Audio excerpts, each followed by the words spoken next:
Okay, we'll see if that's working. Hi, I'm at home. And tilt my screen. There we go. Okay, now you can see me and you can kind of see what's in front of me. So this is my first video, so please bear with me. Just trying to get everything kind of set up so that I can show you guys what I like to work with. I mean, there's really no real supply list, right? All you need is paper, paint, brushes, and watercolor and water. So at the end of the day, all you really need is a couple of brushes, your paint, paper, and I usually work with green painter's tape, just so I can get it adhered and taped down. You don't want your paper crinkling, and so I usually just tape it to something hard. When I'm framing my work, I take out these plexiglass pieces from the IKEA frames because they're kind of cheap, but they actually work really well to tape your paper down to. So that's something that I use. I've also used in the past like a clipboard. If you use the shiny side that's kind of got a bit of a varnish on it, then it's pretty good. I've also used just my tray. I have this like cool little tray from IKEA. It's supposed to be like kind of for like breakfast in bed and that kind of thing, but I find it's really useful to keep all my supplies on, and then I can kind of just like move it out of the way, take it to the bedroom, sit on my couch with it. Oh, thanks. Trevor's bringing me some water.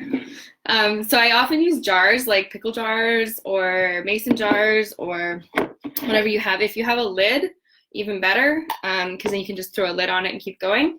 I also have this neat little container I got from Amazon that kind of has these little clips on it. And so you can take it with you, like if I'm going to a cafe or something, and they've got like a water station, I can fill up a little bit in here and not feel super embarrassed about it and like dump it somewhere on the way out. So yeah, that's water in essence. I mean, really, the things that you need to create a piece of watercolor are really simple. That's part of why I like it, is its simplicity, because it's water. It's mainly water with a little bit of pigment. And so very often people really saturate their brushes with a lot of paint.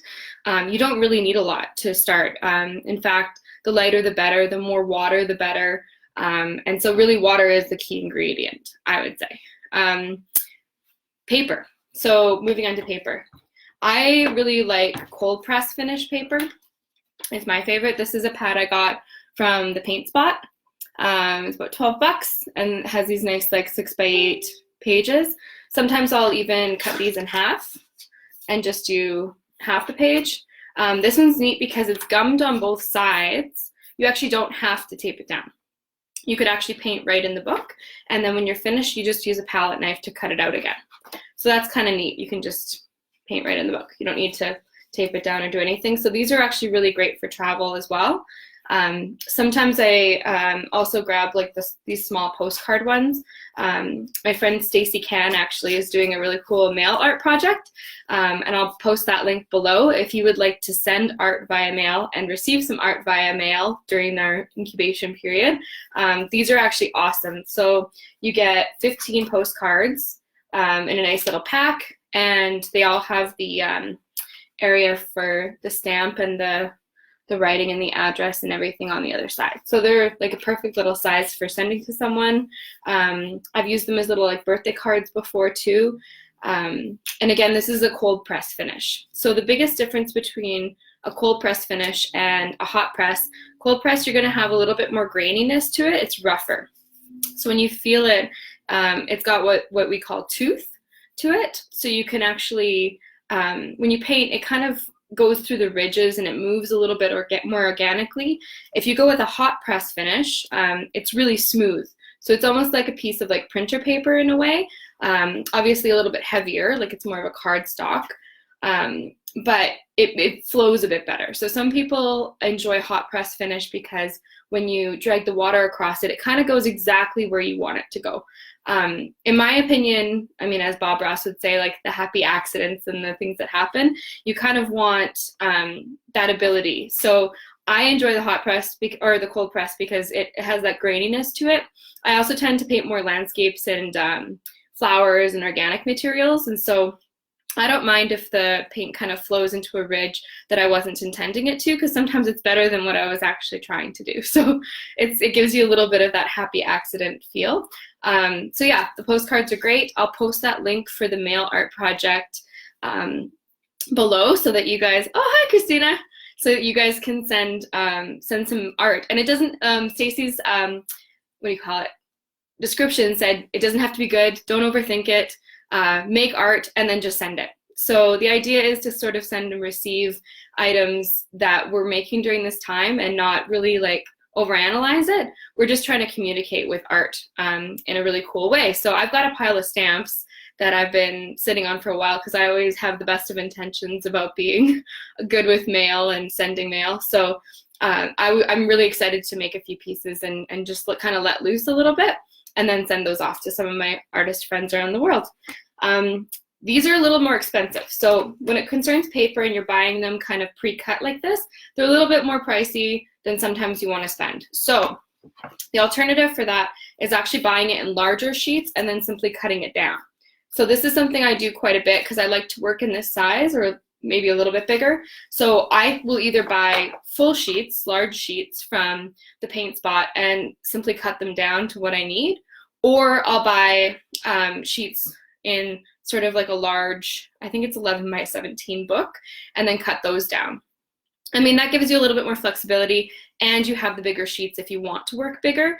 I haven't worked much bigger than like an 8 by 10 so far. It's a little tricky trying to get the page to stay down, but I plan on doing a tutorial. I'm going to try it first probably on my own, and then I'll do a tutorial on how to work a little bit bigger once people are ready for that. But for now, I would suggest like a 4 by 6 or a 5 by 7 or 6 by 8 size. So somewhere in there. I find it easier too because the amount of surface area that you're covering is easy. It's easy to tape down. It usually fits in a pre-made frame. One really tricky thing that I've run into a few times is simply cutting off a piece of paper, whatever size I want it to be. And then when I'm looking for a frame, I'm like, oh, I can't really find anything that fits. So then you have to get into the world of like perhaps like custom framing, which can be really expensive. So I try to stay in a range that's pre-cut, even if I'm measuring it myself, just so that when I go to look for a frame, boom, it fits in really nicely and away you go. I'll move on to my next piece, which is tape, since we talked about paper a little bit. I use just green painter's tape, especially when I'm teaching classes. Like this is the easiest to buy in bulk. 4-pack from Home Depot, and it's the cheapest. It comes off the easiest. If you use masking tape can work. One of my little tricks that I'll show you guys really quickly is just adding a bit of lint to it. So I'll just do it on my pants or on my couch or whatever, and I kind of just like do this and get a little bit of lint on it. And it's just ever so slightly just a little bit less tacky than it was before, so that when you place it down on your paper, you're not going to get a line that's really hard to take off later, because there's nothing more heartbreaking than like finishing a piece and you're like, I'm really happy with it, I'm good with where it went, and then you go to take the tape off and you start to rip the edge and you're just like, no, it's really devastating. So make sure that you do that with your pants first. It's like my little Robyn trick they say on Thursdays. You could do the same with masking tape. Masking tape is quite a bit more sticky, so you'd want to do that a few times probably. And then just be careful when you're placing down the tape afterwards, because there might be little hairs and stuff in it, so you just want to pick those out. It's really classy. Oh, I'm just looking at Claire's comment here too. Yeah, the fluid watercolor paper is awesome. Again, because it's gummed around the edges, you can just paint right in it. It's already good to go. The edges are good. I still taped this one just because I wanted that clean edge, so when I frame, it kind of looks double matted. It's like a little trick. But yeah, it's gummed on both sides, and a lot of these ones are like really affordable, really fun to paint in. Again, you can like take them with you wherever you go, and you don't have to worry about tape.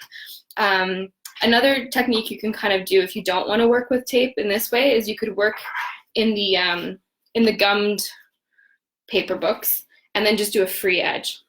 So you could kind of just like use your brush and either kind of try and go as straight as possible or just let it bubble. you know, wherever the water goes, it goes, and then don't worry about it. And then when you go to frame it afterwards, you leave yourself just a little bit of an edge around it. So kind of like blend out your sky a little bit further, blend out your grass a little bit further, that kind of thing. So when you go to lay your mat down on it, you've got a little bit of extra room to place it down, if that makes sense. Yeah, thanks, Claire. It is a nice paper. The fluid especially, it's they say it's like, I think it's student grade, but it's acid free, and it's pretty affordable. It ends up being like about $1 a page, I guess, a little less than that. So it's not too bad. I mean, if you're thinking about the world of art supplies, like $1 a page for a piece of watercolor paper is not going to break the bank, but you can certainly buy those large sheets for like, I think it's like $8.50. I get the Fabrianos from the Paint Spot, and you can simply just cut it down to whatever size you want. So like $8, you would get tons of sheets out of that, probably more than 15. So it's a little bit more pocketbook friendly. What will I move into now? I'm going to talk about brushes a little bit. So I have kind of my standard brushes, and then I have brushes that that are more recommended for watercolor, that they say are sort of more like your standard watercolor brushes.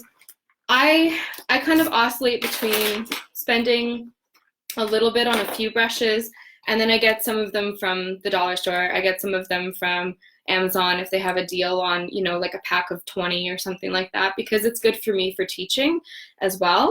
I'll talk first about pencils. So I always work with a 2H pencil when I'm laying down my lines because it's the lightest. It's also the hardest lead, so it's just going to leave the finest line, I find. So I sharpen it really good, try and get a good point on it, and then I lay down my lines with where I'm going to go. You can use a white gum eraser. I also really like the moldable erasers. So these ones you can kind of move, like they mold like sticky tack kind of thing, but you can get in really nice crevices with it. And I find because it's so soft, it doesn't aggravate the paper as much. Sometimes when you go in with just a regular gum eraser, if you're not careful, you'll start to pull back the paper. So you want to be just a little bit careful with that. But when you're laying down your lines, don't press too hard either. Pencil can be a little bit dangerous because if you press too hard, you're going to leave an indent and the water is going to want to go right into that groove. So I just go really, really lightly when I'm laying down my lines to start. And you can see, like, you can see where that line is. So you're just kind of laying down like approximate areas with trying to plan out your piece a little bit, and it just gives you some guiding lines to start with. And again, it's really easy to erase. Oftentimes I actually just paint right over it, and I don't even bother erasing it unless I get a line I really don't like or it's too dark. I'll just leave it, because when you add your color over top, you're not going to see it, and whatever parts you are going to see are just going to kind of look like a shadow anyways. So that's I think a good tip for that. Okay, so brushes. So now somebody told me recently an angle brush is not traditionally, you know, a brush that you would use in watercolor. I love it for the reason that it has 3 edges on it. So you have your widest edge where it's thickest. Here, I'll do it against the white maybe so you guys can see. So you can see where it's at its thickest, it's widest. So when you spread that line, it's quite thick. When you use this line down the middle, it's quite thin. So you can use it that way as well. And then when you use just the point, the very, very tip of the brush, you can almost use it like a pencil or a pen. You can get a really nice thin fluid line.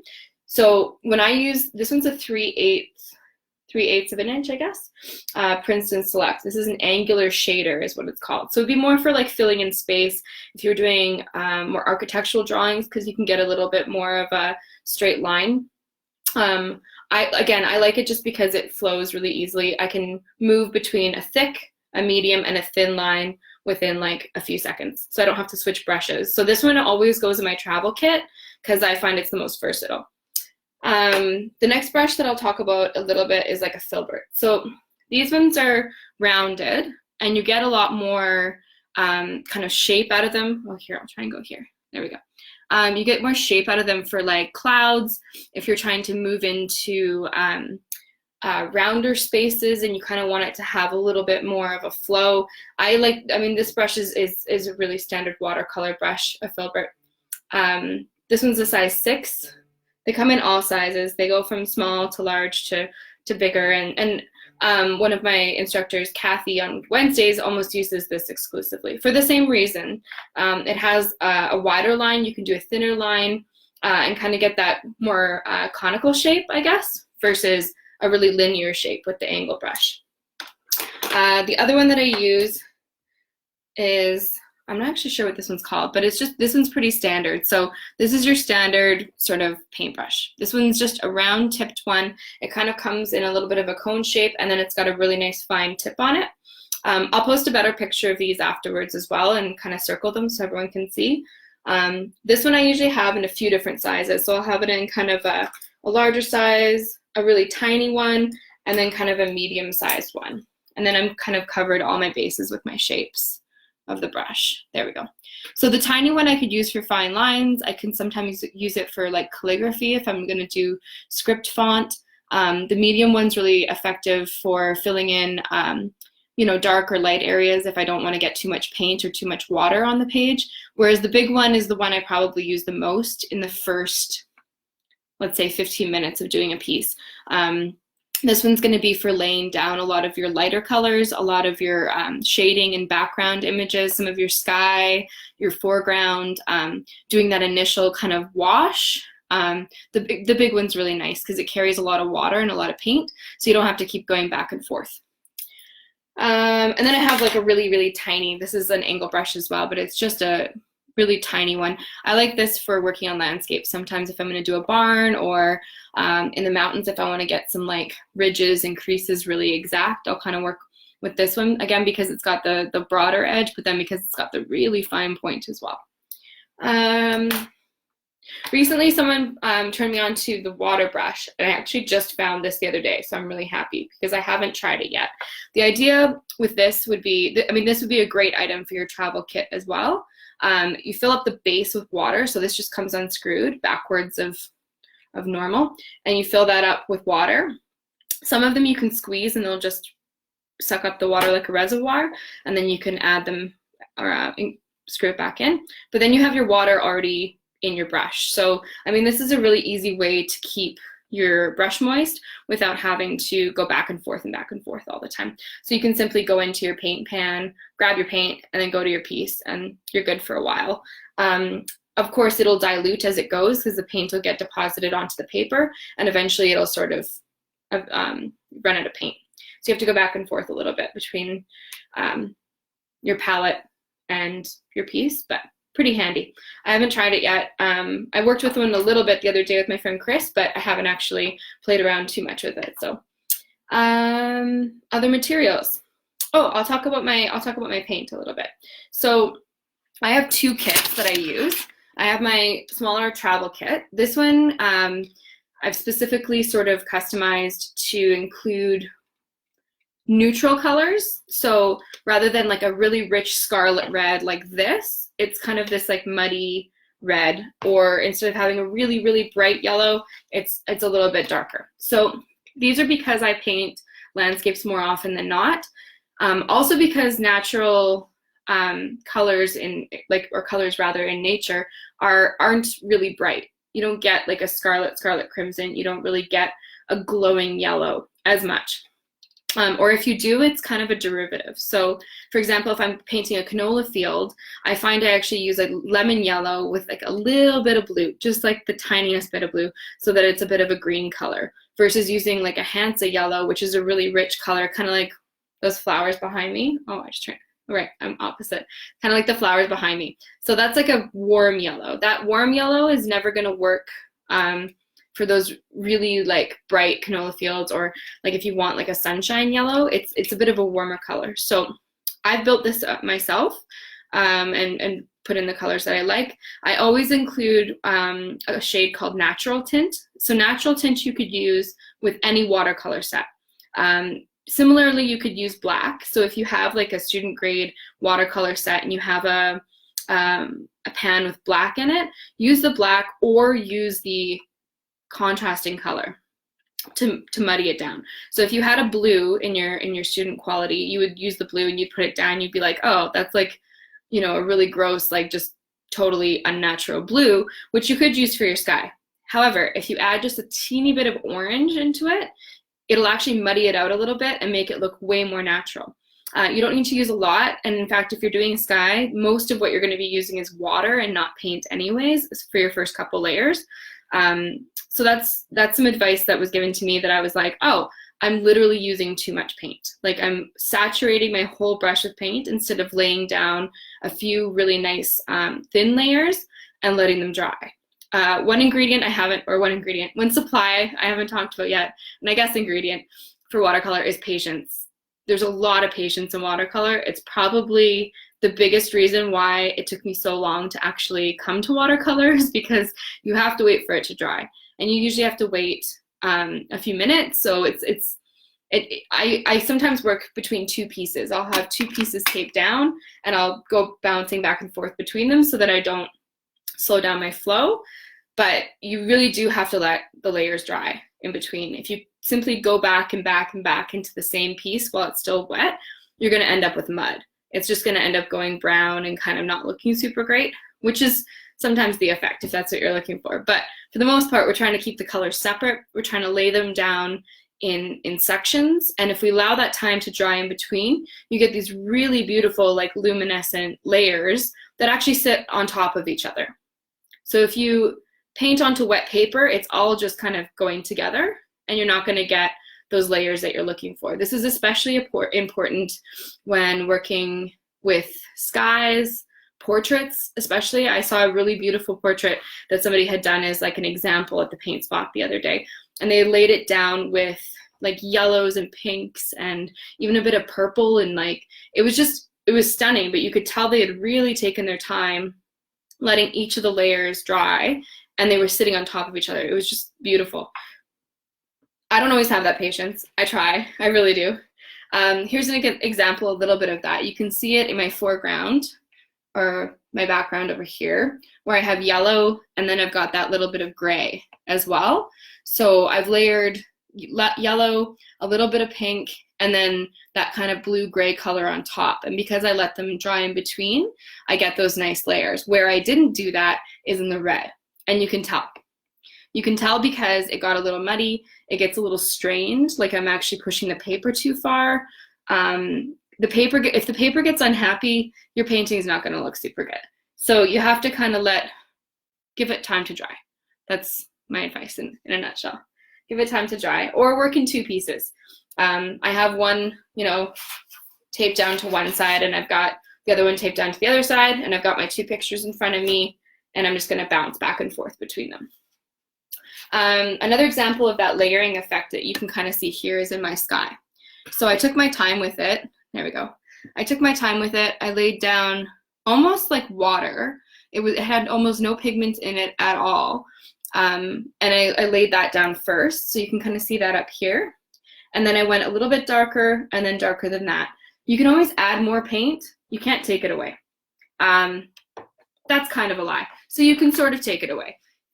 Once you've laid down paint, your next best friend is paper towel.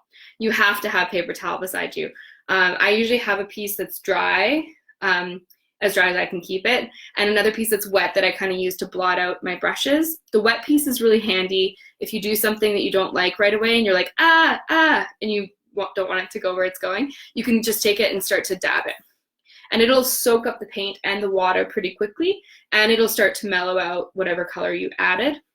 Then you can go back in with the dry paper towel, pat that down, and you're starting fresh again, which is nice. If you give it a few more minutes to dry, it'll behave even better. But again, like the biggest thing is patience. You don't want to rush it. You don't want the paper to pill and start to move around. I'll go back into paint here a little bit. So this is my second kit that I have. And you can see it's a bit of a hot mess as it, some people keep their kits a little cleaner. I go back to the same colors often, so I like to keep little swatches of them at the top so that I can use them again. This one has almost all the colors that I've used. A few that I don't. You can see in the oranges that I haven't really used them. That's because you can make orange, right? If you have really good yellows and you have really good reds, you can make your own orange all the time. You don't really need an orange. Those ones were samples that came with, I can't remember, one of the kits that I got, so it was easy enough to use. But reds are something that you can see I'm actually missing. You can see I've gone through my reds, and I've gone through my yellows, and I've gone through my favorite blues. That's because they're the primary colors, right? Those are the colors that we're mixing with all the time. And really, if you're starting out with watercolor, those are the only colors you need. I was buying colors for a class recently, and I was trying to be as frugal as possible. So I literally bought a tube of red, a tube of blue, and a tube of yellow, and then that natural tint I was talking about, and that was it, because all of the rest of it is mixing. So if everyone's familiar, or most people are probably familiar with the traditional color wheel. So you have your greens, your oranges, and your purples, which you can mix using the primary colors. Again, you can use the opposite of that to kind of dilute it or mute it or turn it into like a little bit of a more natural color. But the natural tint works really nicely too if you don't want to use up your color. Something that one of my teachers, Jordan, told me once was like, your most precious commodity are your supplies. So that's usually your paint and your paper. In acrylic, it would be your paint and your canvas. So your most precious commodity is always your paint though. So if you're using really nice high quality color, you don't want to be using the color all the time to dilute the other one, because you're kind of just bouncing back and forth. Where you can use that natural tint is just adding a little bit of that in. It dilutes the color, it muddies it up a bit, and then you're good to go. That's primarily probably for landscapes, maybe a little bit for portraits as well. I know a lot of people, including my friend Claire, who work really bright. So you want to keep those colors really rich and vibrant, and you might not want to muddy them down too much. But there's always a bit of a push and a pull with that. You want to have the bright colors as bright as possible because they come forward in your painting, and your darker, muddier colors are going to want to sink to the background. So we'll talk a little bit about that probably when I do my class tomorrow. So I'm really excited to be presenting these. It's been, as an extrovert, well, mostly an extrovert, this has been hard for me. Staying home isn't great. I'd much rather be in class. I'd much rather be teaching. I'd much rather be around other people. But the safest thing right now is obviously just to stay home. So I've been getting a lot of art done. I'm really excited to be doing these videos for everybody. I think that I hope that they'll be helpful. I'm not trained in watercolor specifically. Most of what I've learned is either self-taught or things that I've learned from other teachers. So please feel free to post any of your tips or tricks in the comments below, and I'll share those with people. Also, please post any of your art. I'm gonna kind of continue doing these gallery slideshows. So if you post your art below and you're okay with me reposting it, just let me know. And then I'll post galleries of people's work. That's one way I think we can brighten up each other's days and Facebook feeds, so it's not just like COVID-19, oh my God. It's like, here's some beautiful art that we're all creating because now we have some time to sit and do art. I was talking with my friend Chris the other day about giving ourselves permission. Sometimes it's really hard to give ourselves permission to actually sit and do art. You know, we're looking at that pile of paperwork or our laptop and all the unanswered emails that we haven't gotten to yet, or the list of errands that we have to do. And I think it's really important to give ourselves time and permission to indulge in our practice and to make sure that we're feeling fulfilled creatively. I think that's a big part about what AMSA does, in addition to obviously the group work and spending time with each other. Yeah, so I think during this time it's great to be able to sit down and do art and actually invest in our practices. So I hope that you guys find this helpful.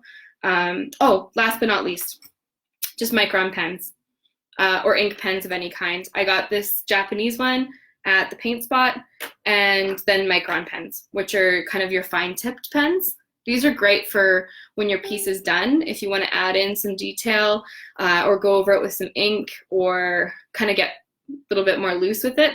I find they're really great for creating definition. If you're going to make a card for somebody and you want to write on top of it, once the piece is completely dry, you can go into it with this as much as you'd like. Again, you can't take anything away, you can only add it. So I usually try and do it really sparingly, take a step back, look at what I've done, and then go back in if I want to do more.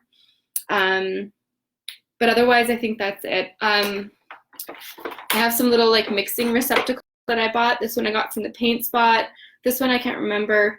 But yogurt lids work just as good. Sometimes I'll carry my paint over and I'll mix it in here so that when I'm making my piece, I don't lose the colors that I've created. So this was my palette that I used for this piece. I think I added a little brown in the bottom, obviously, but yeah, I'm not quite done it yet. I think I'm gonna add the little cabins. I'll maybe go over that a little bit tomorrow. We can talk about art and paint together a little bit.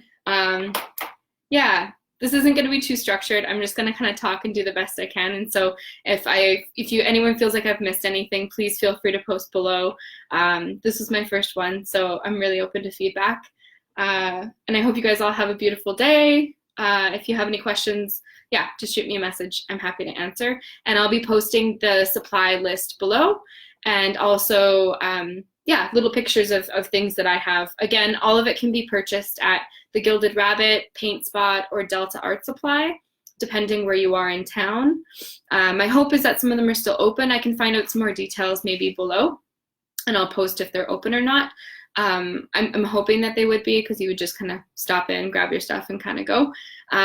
But some of it can be purchased on Amazon as well. If you're in a pickle and you really don't want to leave your house, there are some good options online too. So I'll be posting options in all kind of financial brackets. I believe you can get everything you need to kind of get started for about like 40 bucks, maybe 30. And that would do you for a while, like quite a while. You'd have enough pages and enough paper to go through a few pieces, you know, before you decided if you wanted to spend a bit more. So yeah, just something to think about in terms of supplies. You don't have to have everything I have here. Again, all you need is paper, paint, water, brushes, and tape, if you have some painter's tape lying around. Otherwise, we can make masking tape work too. Okay, I think that's it. That's everything from me. I will post more details, and I'll try to get online a little earlier tomorrow. I was think like 5 after or something too today. So I'll try to be on right at 2 o'clock tomorrow, and we'll see you all then. Thank you.